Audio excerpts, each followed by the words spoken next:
What's up, guys? Welcome to the Sports Corner as part of the ASAP All Sports All Plays Network. I am your, temporary host for today, the Angry Degenerate. And this is Greg the Keg Gallinos. I'm saying that right, guys. Is it Gallino? It's Galliano. Yep, you got it right, bud. How's it going There you today? go. Oh man, it couldn't be another better Monday. Full sports weekend. I just got back from camping this weekend, so I feel like I missed a lot of sports, but I feel like I caught up just by reading all the news and all that type of stuff today. How about yourself? I'm doing pretty good, man. It's just kind of a crazy Monday, getting some stuff done, working from home and everything. Um, with preschool teaching, man, we were supposed to be in class today, but we got pushed back to the 7th. Now we're pushed back to the 24th. So it's just a lot of, the kids aren't in school. It's crazy. That's the COVID life, I guess, that we live in. I also work from home, and it can be a difficult time balancing kids and work. Yeah. That is for sure. Well, Greg, what do you want to start talking about? Should we do NFL? Should we do Major League Baseball? What do you feel like talking about today?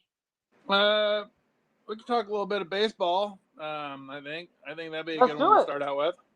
Let's do it. All right. Some of these races here are heating up. NL West in particular. You look at the NL West. I see that the Brewers are up 2-0 on the San Francisco Giants, and I see that the Dodgers are up 3-0 on the Braves. Now, those scores stand. That means the Dodgers are only a game and a half behind the Giants. What are your thoughts on that? I mean, I think it seems like it's an eventuality here that the Dodgers are going to catch up to the Giants. It just seems like it's going to happen, just based off of the moves that they did at the trade deadline, the way that they've been playing, and just the fact that the Giants haven't been able to separate themselves in the last couple weeks. Yeah, I think that the Dodgers will catch up, but I think it's going to come down to the last week and a half, because you're looking at these 10-day stretches, and the Dodgers are going 7-3. The Giants are going 6-4. So the Dodgers are only picking up a half a game or a game, maybe a week, every week and a half on this or so. So I think it's going to be at least another 2 or 3 weeks before the Dodgers are breaking even with the Giants. But I think they're going to catch up because they're starting to get some of their players healthy, and I mean they're pretty much, reloaded and ready to make a run. So I think it's just a matter of time. But I think around probably 150 games or so, the Dodgers will be caught up or a little bit ahead of the Giants. I mean, you're looking at the Giants and the Dodgers going to be playing this weekend, Labor Day weekend in San Francisco. That could be the weekend that can happen. But yeah, to your point, it seems like things are going the opposite direction for the Giants. I mean, you're looking at their starting rotation. They just got hit with the COVID bug. So you have Johnny Cueto on the COVID restrictive list. You have Alex Wood on the COVID restrictive list. And then right now, Kevin Gosman is also on the injured list. And then Anthony DeSclafani came back from the injured list yesterday and did not look too good against the Braves. Yeah, that So may be there's a benefit actually for the Giants, because as we've seen from Gossman, he was kind of running out of steam right before he got injured. He just he was pitching some really good ball early on in the season, and then he just seemed to be having all kinds of trouble his last few starts. So maybe a little rest, maybe a little bit of getting a little bit more rehab and stuff will help him out and get refocused. Well, I think what the Giants are doing is they're playing the long game. I think they knew that this year. I think we can all agree that nobody expected the Giants to have the best record in baseball on August 30th. So that was a big shocker. They're playing the long game. I think even if they get the wild card, it's even a successful season. Which brings me to my other point. That wild card situation in the NL is getting pretty interesting. The Padres had all these expectations coming into the season, and nobody in their right mind were thinking that the Reds would be in contention, or at least contention to make a playoff spot, and they're in playoff position as we speak. Yeah, right now they're in playoff position. The most surprising thing right now for me is the San Diego Padres. They've lost 2 out of their last 10 games, and they're still only a game back behind the Reds in the second wild card spot. So anything's up for grabs. Even my St. Louis Cardinals and the Phillies are only 2.5, 3 games out. So I think honestly, between Cincinnati, San Diego, St. Louis, and St. Louis and the Phillies, anything's up for grabs. And none of them are really playing that great a ball right now. I'd say that Philadelphia is probably playing the best ball out of the 4. If you want to go by their last 10 or 11 games, but my Cardinals are coming on, and they're only 2.5 games out, but they're still no chance to win the Central. So it's basically it's going to be either the Dodgers or the Giants are going to have a lock on the first wild card spot. So the Giants are in regardless of if the Dodgers catch them. But yeah, it's going to be a tight race. I think that right now we could probably count the Mets out. I mean, I know they're 6.5 games out and there's still a chance, but 4 games under 500 and the way they've been playing and everything, they've been losing about 70% of their games the last 2 weeks. So I just don't see it happening for them. No, I agree. That NL East, what a dumpster fire that NL East is. I mean, outside of the Braves that you have here, who, by the way, before the midseason All Star break, they were, kind of a middling team. They've been on quite a hot streak. I know that they're 7-3 in their last 10, but that doesn't tell the full picture. They have Freddie Freeman firing at all cylinders, and they look like that team from last year that made it to the NLCS, which is funny because they're playing the Dodgers today. But so I wanted to point something out that you brought up last week, Greg. You brought up the haves and the have-nots in Major League Baseball. And right now, more than ever, I believe there is a very big discrepancy between the haves and the have-nots. I mean, you're looking at teams like the Orioles or teams like the Cubs or the Nationals that are tanking, and they're having because they are tanking. It seems that's having that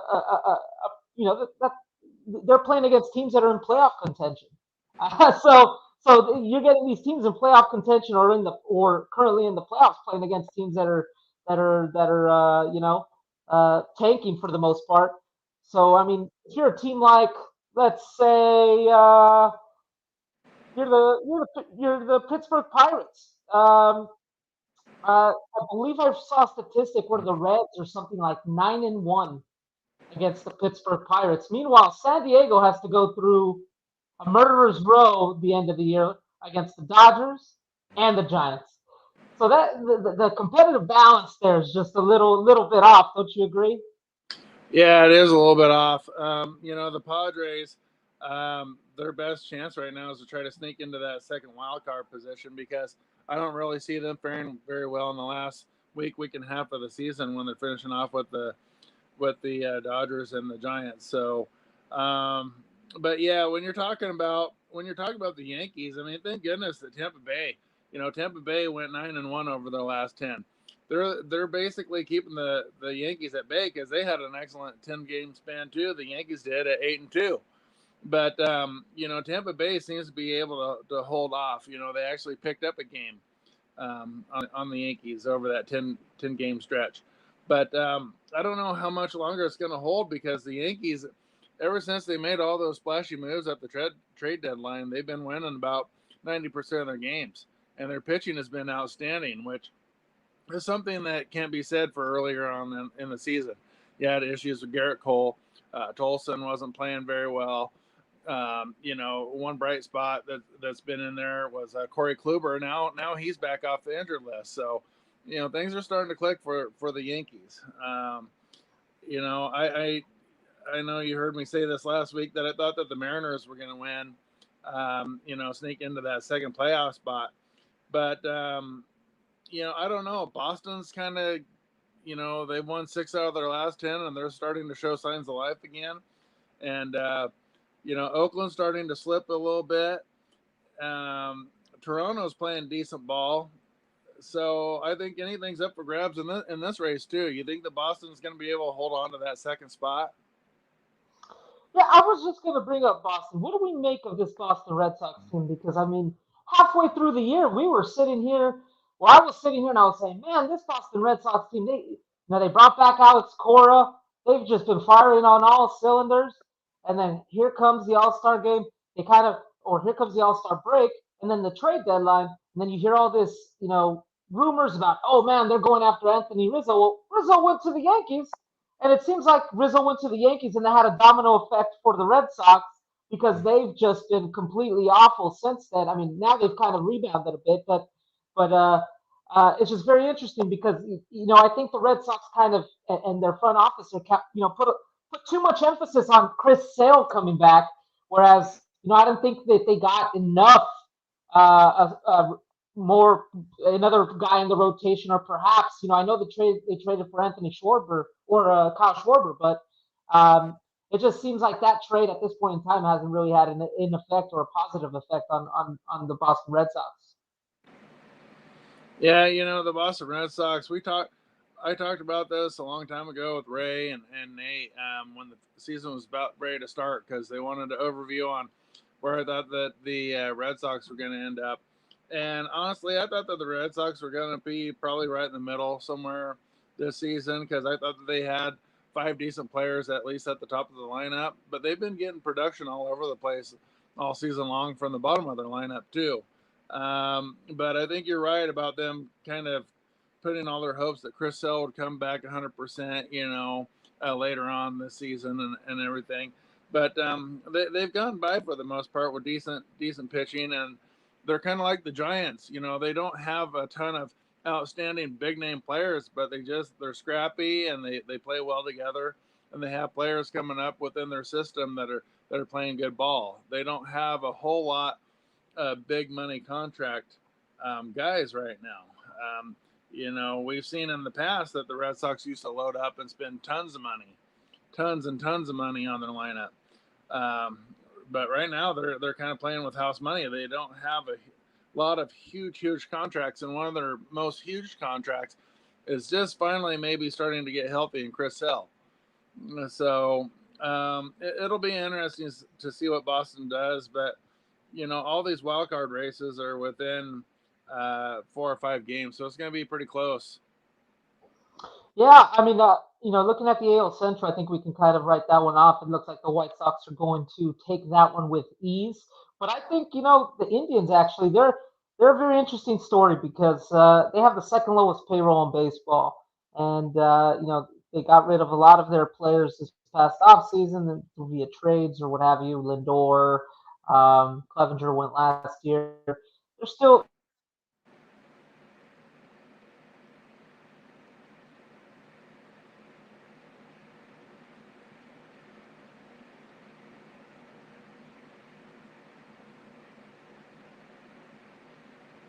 keeping tabs on because I do feel like that's a team that kind of went beyond expectations a little bit. I think people were probably thinking the Twins or the Royals were going to have a little bit of a better season, but that did not happen. What's your thoughts on the AL West? On the AL West, the AL West is super tight. I mean, you got Houston with 77 wins, then Oakland with 72, then Seattle with 70.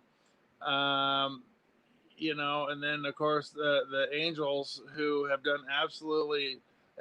underperforming in in my book, sitting at 64. So you've honestly got two teams right now that are right there knocking on the door of a playoff spot with the Mariners and the A's. The A's are 2 games out. The Mariners are 4 games out.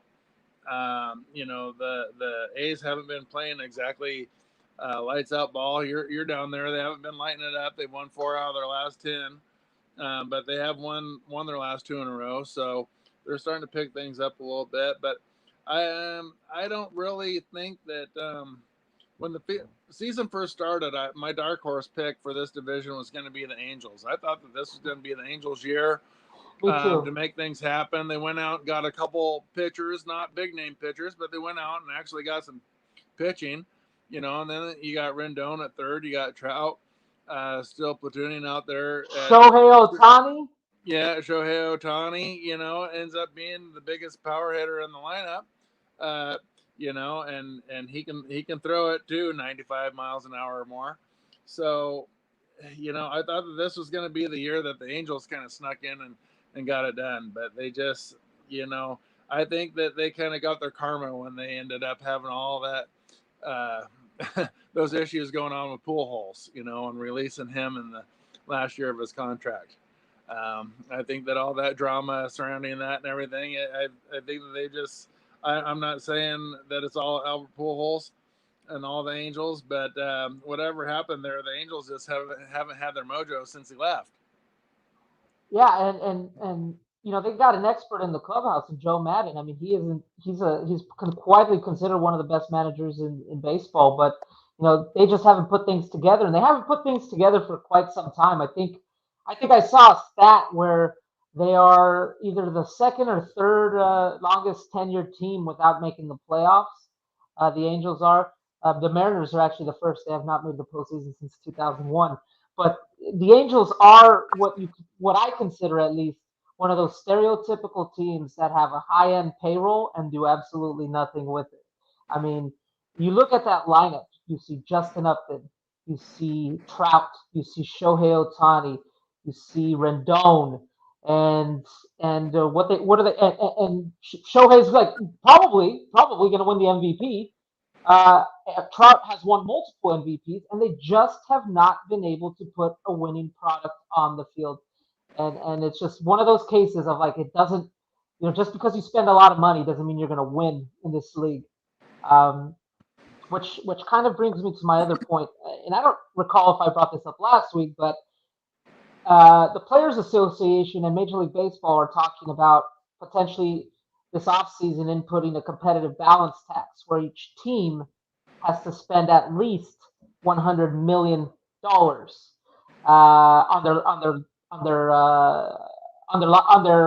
23-man roster or whatever, 26-man roster. Um, because I mean you're looking at a team like the Dodgers whose payroll is 240 plus million. They have a player in Trevor Bauer who makes 40 million a year, is not pitching.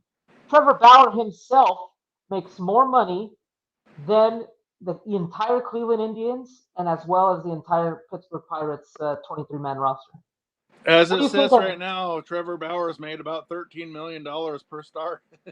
You're going by what he's done this year.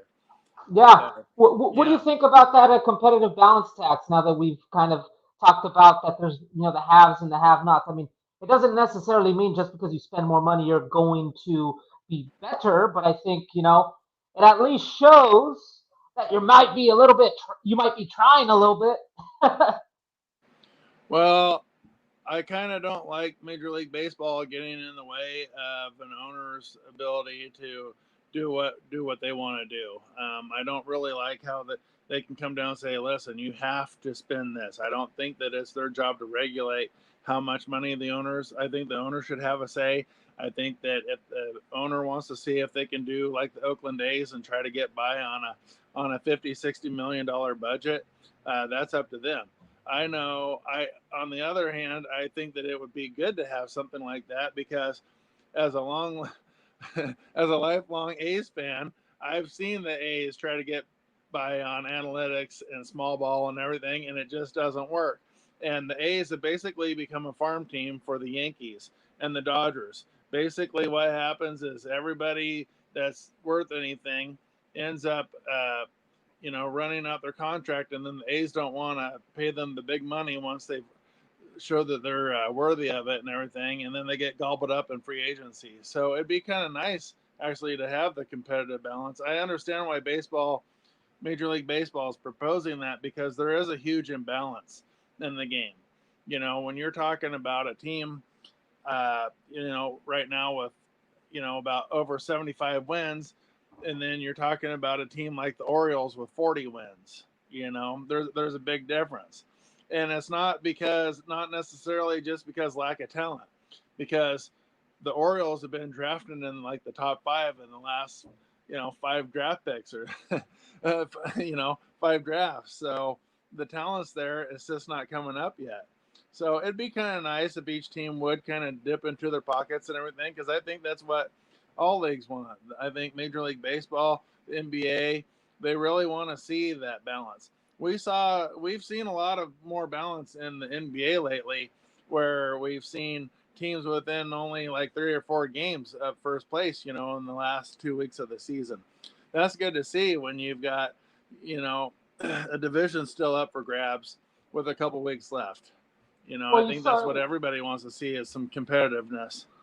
Well, yeah, I mean, touching on the NBA real quick. I mean, you saw a team just this year in the Phoenix Suns who were damn near dead last, I believe, 1 or 2 years ago in the league, and they went to the finals this year.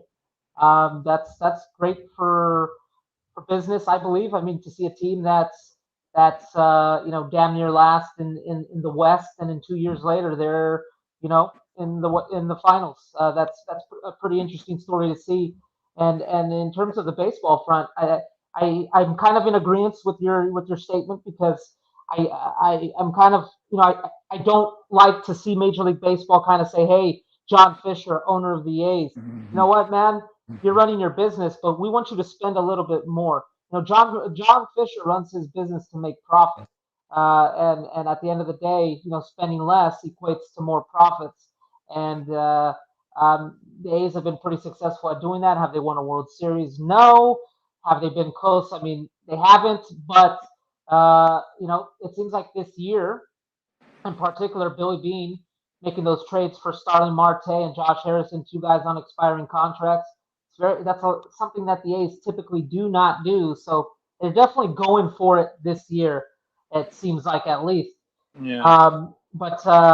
But yeah, on the whole topic of, I would love to see them institute something like that, but I have a little bit of a weird feeling about having to force owners to spend a minimum amount.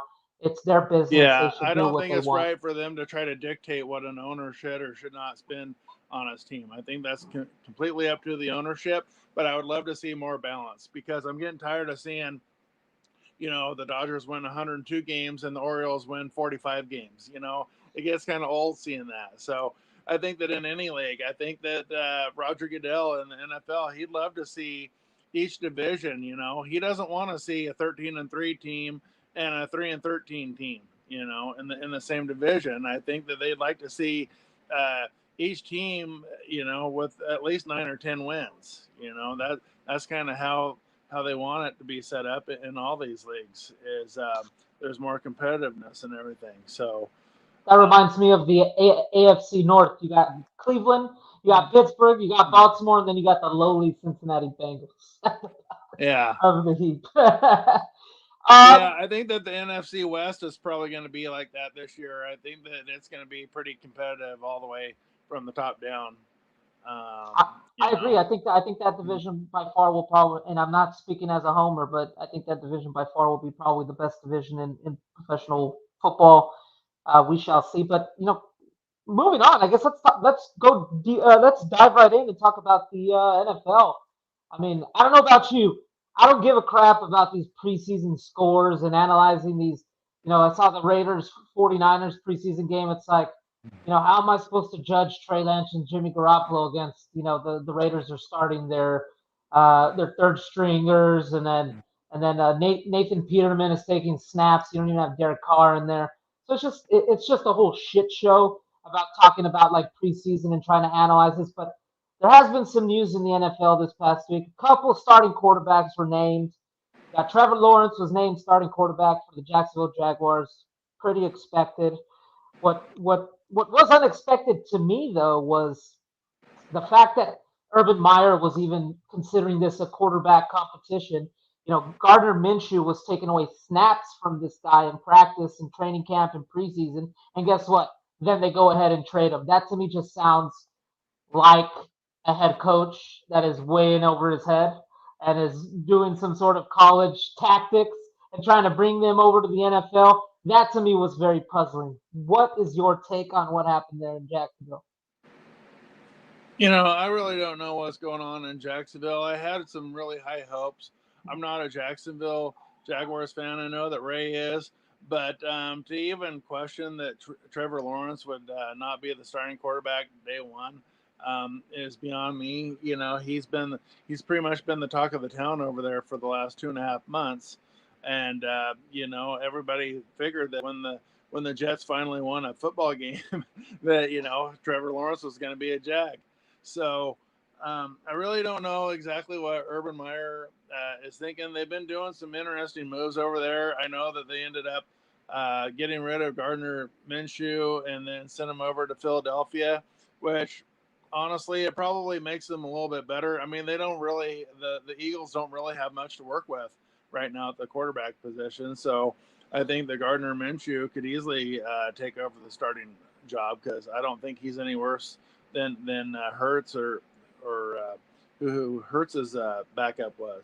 So it's just kind of interesting to see what's going on in Jacksonville, because they got all these draft picks, and then they're getting even more draft picks from the Jalen Ramsey trade from the Rams. So, they're loaded with draft picks. They should be getting an influx of really good talent. But I really don't know if, I mean, we'll see if Urban Meyer was a good hire or not. As you know, Mike, the transition for a lot of college coaches into the NFL just doesn't pan out. That is indeed true. I mean, and at the moment, the way I'm seeing this play out is it's not looking too good for me, in my opinion. And something doesn't pass the smell test here with this Urban Meyer thing in Jacksonville. And my whole thing is, Urban Meyer has this reputation of going into programs in college, and when the going gets tough with either recruitment violations or something, he dips out, he leaves, and and he's not a guy that's used to losing. And in Jacksonville, I do not think they're going to be very good this year. Some of the decisions they've been making over there has been quite puzzling. I mean, they just lost Travis Etienne for the entire year. And they got Trent Baalke of San Francisco 49er fame running personnel as a general manager. And that guy was historically bad for us. I can go on for days and talk about that man. But Trent Baalke has instilled that Urban Meyer has instilled some sort of confidence in him. But it's just a lot of weird things have been going on in camp. Start from the beginning when they brought over some strength and conditioning coach from the University of Iowa, and he had a terrible history with some players. Yeah. He was on leave with Iowa because of some racist remarks he made. Urban brought him in. Just really weird things that you probably don't want to have in a first year coach, a guy that's coming from Yeah. college. I think that Urban Meyer was, I mean, he's obviously been successful, but there's also been a lot of stains and a lot of asterisks on what he's done in the college game. Do you remember the show Sanford and Son? Yes, I do, sir. Yeah, Urban Meyer kind of reminds me a little bit of Red Fox. Remember when Red Fox used to always stand up and clutch his heart and act like he's having the big one and everything like that? So that's what Urban Meyer reminds me of. It's like anytime there's a little bit of heat, he's like, "Oh, I got an ulcer. I got to leave. I got to bounce." So I don't know. I don't know. You might want to, if this is going on our live TV or whatever. We might want to just start calling Urban Meyer the Red Fox effect. I mean, it's a good point. I mean, is Urban Meyer, is he going to be Nick Saban, where great college reputation comes into the NFL, kind of flames out after 2 years? Is he going to be Bobby Petrino or Steve Spurrier? Or is he going to be Jimmy Johnson? Is he going to be Barry Switzer? Is he going to be Jim Harbaugh, who came from college? This is or is he going to be Chip Kelly? There's very interesting parallels between Chip Kelly and actually Urban Meyer, because these are two guys that had no history coaching in the NFL. They both came in and they flamed out after 3-4 years.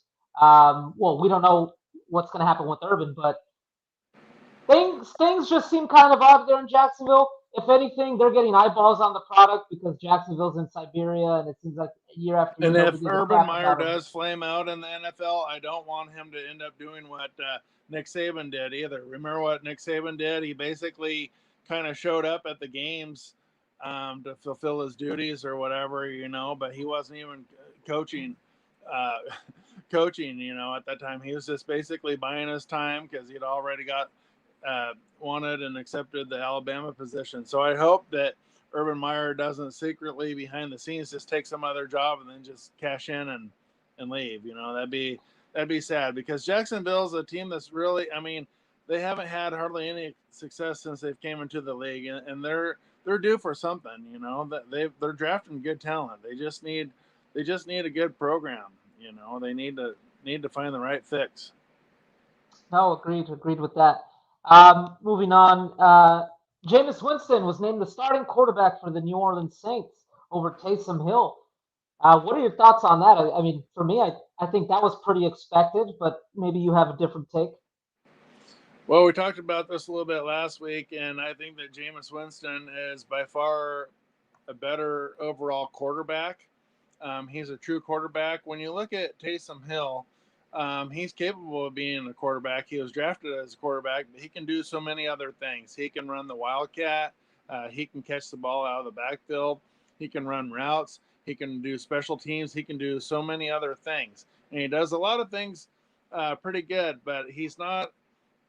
I think that when it comes down to the quarterback position, I think that Jameis Winston is a little bit better.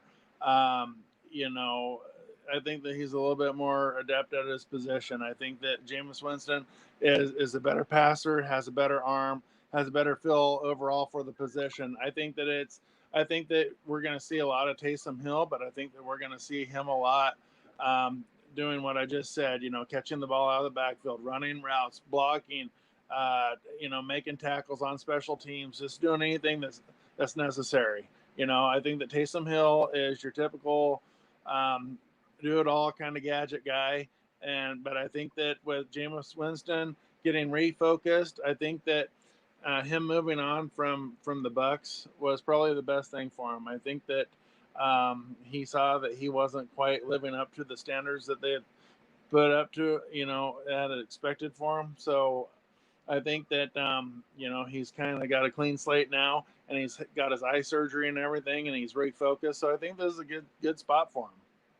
No, yeah, I mean, yeah, there's no better guy to learn under than Drew Brees and also Sean Payton. So he was in a fantastic situation, and I was looking at his contract. I think his base salary is like $4 million. I mean, if he's like a top, even if he's like a top 12, top 15, top style wide receiver this year, that's a freaking bargain of a deal for a quarterback in the NFL.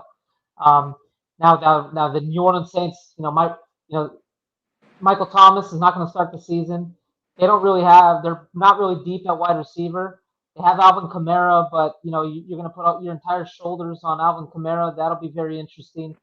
The New Orleans Saints defense is always pretty slow to start off the year. You see it happen year after year after year. So we'll really see. I mean, I think we can both agree that we think that Tampa Bay is going to take that division by far. I think it's not even going to be a close. I think I had the Saints pegged at 9-8 this year. I think I'm still kind of on that wavelength, 9-8, 8-9 perhaps. I think they're going to take a step back. I think if Um, Thomas is healthy, I think they're good for 8 or 9 wins. no, yeah, that's true. But uh, speaking of Taysom Hill and Jameis Winston, I don't know if you caught any of the 49ers Raiders game this week, but the 49ers they employed kind of like a two quarterback scheme this past week. They had Jimmy Garoppolo start out as the starter, and then they had Trey Lance come in, in like some gadget plays. And they had Trey Lance, start off the second series. It was just a really interesting thing. I wonder if Kyle Shanahan was studying Sean Payton and his tape and how they're dealing with Taysom Hill because that put a really interesting wrinkle into the 49ers, in my opinion, at least, because, the talk out of camp is that, for the most part, Trey Lance is performing well, but, Jimmy Garoppolo is most likely going to win the job. Kyle Shanahan hasn't been very committal about that, nor has, it's just been kind of weird. But this past week, they employed like a two quarterback system, very similar to the Saints. So I thought that was intriguing. I don't know if you had a chance to see that. I didn't catch any of it, but I think it is kind of interesting to run a 2 quarterback system. That's something that you see more maybe in like the first few weeks of college, and definitely through an entire season of high school football. You see a lot of teams, a lot of high school teams use the 2 quarterback system, especially if you got one quarterback that's good at throwing and one that's good with a ground attack. So, but I don't know. I don't really see. Trey Lance more. I don't see him as a Taysom Hill type player, though. I think that he's meant to play quarterback and nothing nothing else. I don't really. Um, but I think that with what you're getting with Trey Lance is a guy that can extend plays. With Jimmy G, you got a guy that holds the ball a little bit too long. He's not extremely mobile. With Trey Lance, you got an athletic quarterback that can make throws outside the pocket and can run and scramble and have some elusive moves like a Russell Wilson in there that can buy a little bit more time for the receivers to get loose. Yeah, and it was just announced today Trey Lance will be missing the next 7 days because of a finger issue. So I think that puts kind of the nail in the coffin, in my opinion, for the 49ers fans out there who thought that Trey Lance is going to start the season as the number one. I think we will see Trey play. I think we'll see him actually play a lot. I think they're going to institute kind of like a perhaps have him Yeah, come in some gadget plays. But I until think that they Jimmy gets hurt, he's I staying think that as we're number two. definitely going to probably see him sooner than later because look at what all they had to do to move up to the 3 spot, to get him. So obviously somebody really thought very highly of him. So I think that Jimmy G is kind of on a short leash, but I think that they're also hoping that Trey Lance can learn a little bit from Jimmy G because Jimmy G, he's not a terrible quarterback and he's learned from one of the best. I mean, he sat behind Tom Brady for years and everything. So there is a lot of knowledge to be passed down, if anything, onto a young Trey Lance. So, but I think that if Jimmy G starts to struggle, I think it's just a matter of time before they're gonna hand over the keys to the kingdom to Trey Lance. Yeah, I'm in absolute agreement. I think Jimmy's going to be playing on a very short leash. They'll yank him. He'll be like the starting pitcher, and they might yank him quick if things go bad there. But I they mean, have one luckily, of the better quarterback situations, I think, because either one is a capable quarterback. So, I mean, we still see in the NFL that there are still some quarterback situations that if the starter goes down, the season's pretty much done. no, And then you got teams like the Eagles where they don't even have a legitimate starter. It's just kind of basically kind of take your pick. I mean, I don't think Hurts is any better than Minshew, and I don't think Minshew is any better than Hurts. I think they're all kind of on the same level on that quarterback depth. yeah, I mean the 49ers have a good quarterback room at the moment. I just think it'll be interesting when you have the conversation of like, hey, we have a $25 million backup right here. I think it would be wise if the 49ers, obviously started Jimmy. Hopefully he plays well for a couple games, and then it kind of boosts his trade value in the offseason. Hopefully to get a third round pick sometime in the offseason, but the interesting thing about this dynamic is you talked about that he's going to have a short leash. I think that's going to be very similar in Chicago as well because Andy Dalton got named the starting quarterback, and I think that guy, unlike Jimmy, because I think Jimmy has already a built-in reputation with the 49ers fan base, and also the players. I mean, for God's sakes, 2 years ago they went to a Super Bowl. Andy Dalton's coming to a brand new team. He has, the fans do not have loyalty to Andy Dalton. If Andy Dalton struggles that first game, the fans will be calling for Fields to come into the game. And, Yeah, and Andy Dalton, he's on his third team in 3 seasons. So, yeah, the Bears don't know him from anybody, really. And I think there's just a matter of time, because Andy Dalton's not getting any younger. And we've seen him take a hell of a beating already so far this preseason. His offensive line's not holding up, and we know that he's just not the most sure-footed guy out there. But, when you made the moves, though, to put in Justin Fields, he can make the throws, and he's an athletic quarterback, and he's got a good arm on him and everything. But, that Chicago Bears line is one thing I'm concerned about for anybody, whether it's Dalton, whether it's Fields, or whoever's in there. You got to protect the quarterback. So. Yeah, I mean, anytime that you have to bring back a 39-year-old uh, semi-retired left tackle, uh, that's not good. So that's what they did with Jason Peters. But kind of pivoting a little bit, kind of backtracking slightly. Hurricane Ida has been happening. It's kind of you know it's kind of taken windfall in New Orleans. Knocked out power. The Saints had to evacuate and go all the way to Dallas to go practice. There's been reports out there that they're possibly going to relocate the game. Giving me flashbacks from the Hurricane Katrina that happened back in 2005. Um, what are your thoughts on that? I mean, it seems like they might lose a home game. There's talks that they might go play at Dallas Cowboys Stadium, or perhaps give the Green Bay Packers an extra home game in Lambeau. What do you? I mean, considering that the Saints, they've been through it this past off season with bringing in Jameis and getting him up to speed, and losing Drew Brees, Michael Thomas with injury. This just seems like another thing added on top of an already kind of difficult season for these guys.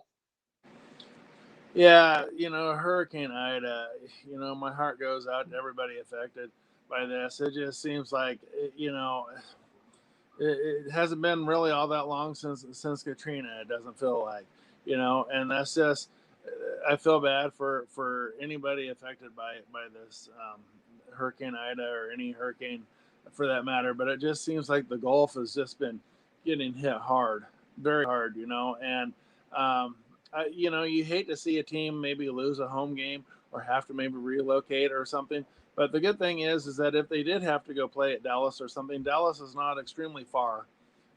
It's not too far of a drive, and it's not too far, definitely not far of a flight for them. So it'd be a minor inconvenience, but it's something that they might be able to work out. I'm sure that Jerry Jones would be more than happy to work something like that out, with them, so they could use the stadium and have a game there.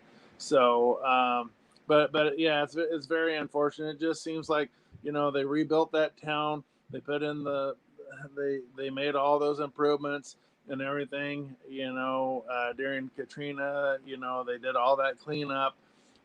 They did everything they could to try to protect themselves and everything. And here they go again. It's just one town that just hasn't had much luck.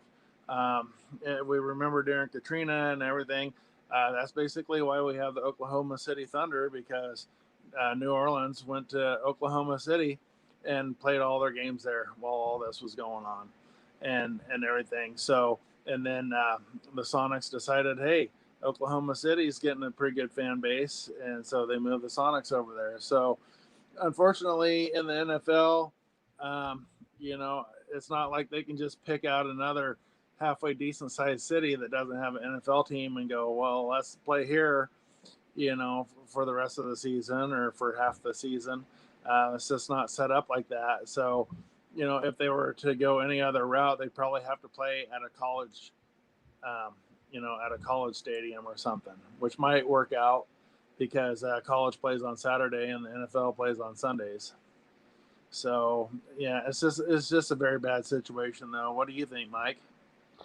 Yeah, it's a tough logistical situation. I mean, it's a tough situation for the folks that live out there. I mean, I went to New Orleans 2 years ago for the first time. I actually went to a Saints 49er game, and man, I've never met a finer people out. Such nice people, man. That down there in New Orleans, great food, great drinks, nice people. It was a great time, and I just my heart goes out to those people out there that are suffering from the Hurricane Ida. But I mean, it just puts, in my opinion, I think it just puts New Orleans in a bind. I mean, they don't know where they're going to play, and are they going to play in Dallas? Then okay, but then that means they lose a home game, or do they go to play in Green Bay and give them an extra home game? I don't think that's quite fair. I just think they're put at a logistical disadvantage, and it quite sucks. But I mean, if they I can't play in New honestly Orleans, think they that can't play in New Orleans. I honestly think that another thing that should be happening is teams that are scheduled to play them should be willing to maybe give up a home game, and then or alter their schedule so that let's say they were playing the Chiefs or something on their schedule, and then they finally get the town back where they can actually play a game or something. But let's say the Saints were supposed to play at the Chiefs, but the Chiefs are like, you know what? You ended up losing a home game, so we're gonna come to you guys. Kind of out of a sign of respect or something. What do you think about something like that? that would be very nice, but at the end of the day, I think Kansas City ownership prefers money in their pockets with all the seats Oh filled yeah, and all we that type all of know stuff. it's a league about money. That's for sure. So I mean, I love the gesture. I just don't see it happening, Greg. Yeah. I think the only way something like that would happen is if they got compensated very well for it, on the back end somehow. Yeah, for sure. Let's see what else we got here. Did you get a chance to watch the famed YouTube fighter this weekend, Jake Paul versus Tyron Woodley, the former reigning defending welterweight UFC champion? No, I didn't get a chance to catch that one. Yeah, I mean, I things like this really intrigue me, and I did put a little bit of money on it for gambling purposes. So I said, all right, let me watch it.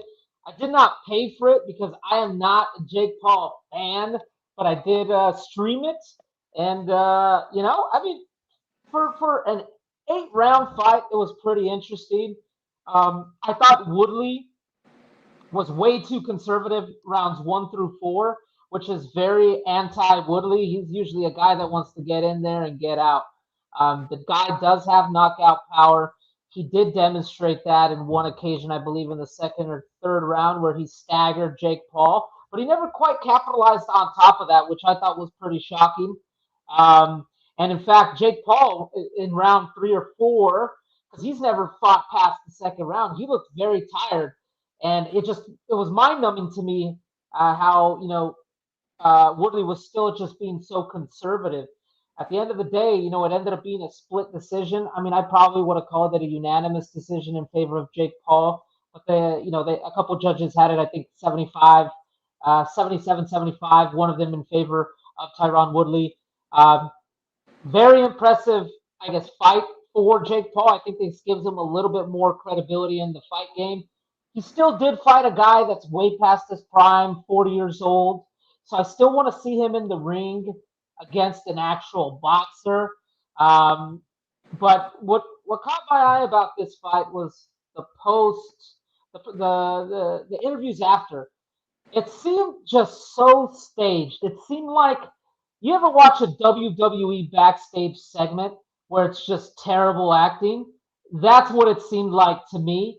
It just seemed like they had the tattoo artist ready in the ring. They said, Woodley was like, I want number 2. I want the fight number 2. Jake Paul was like, no, you don't deserve it. You just want another payday.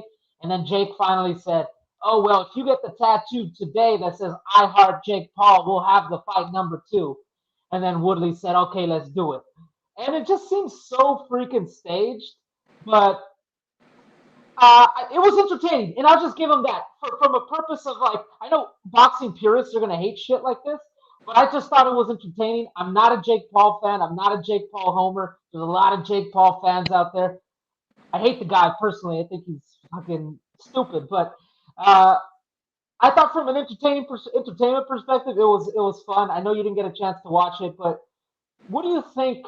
Pivoting a little bit, what do you think about this whole spectacle then of, like, having these YouTubers or semi quasi celebrities fight these older boxers or older MMA fighters?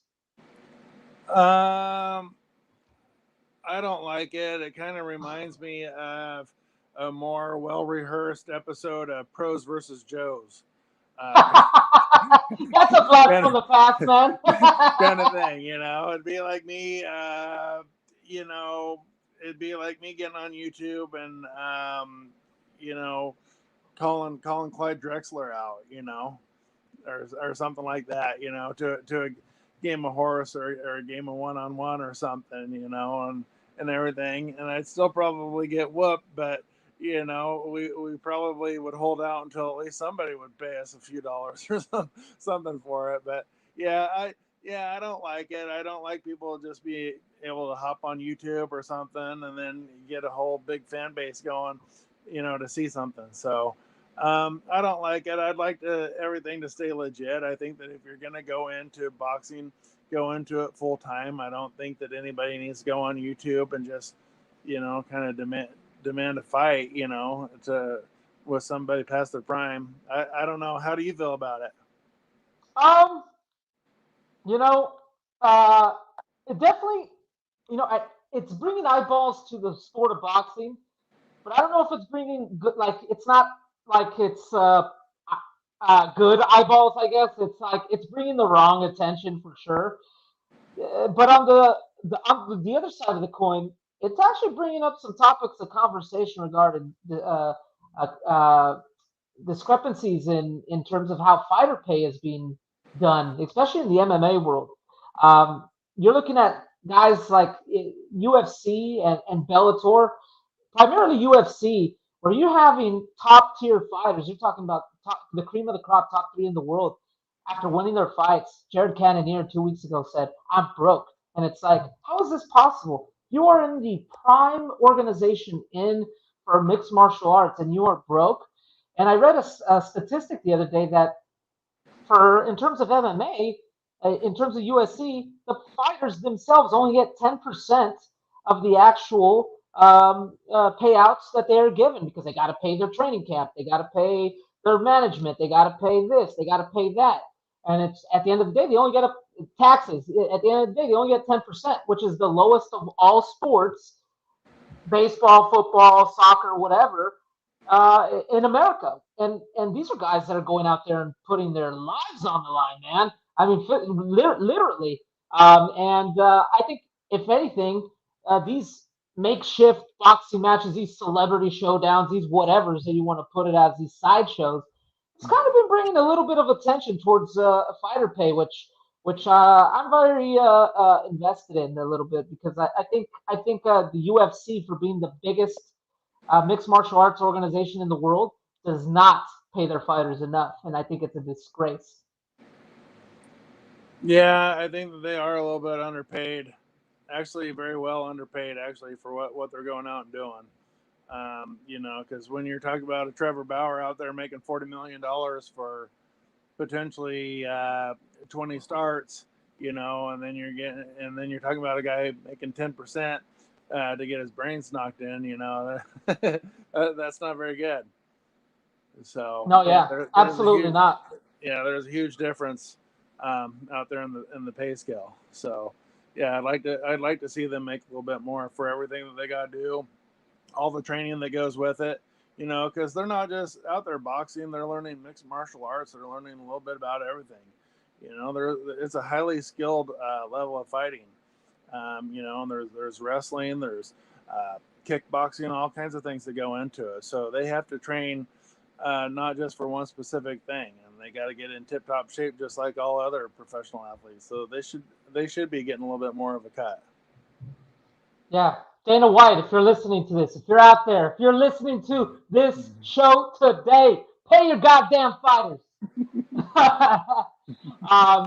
Moving on. Do you have any final thoughts? I know we're coming up on the time, actually. Is there any last topics you want to talk about? Anything that's been grinding your gears? Anything that's been top of mind for you at the moment? Well, one thing that's grinding my gears is I heard that Joe Madden from the Angels is kind of thinking about shutting down Mike Trout for the season. And I don't know exactly how to feel about that. I think that Mike Trout's one of those guys that if he's capable of playing, he'd love to be in the lineup.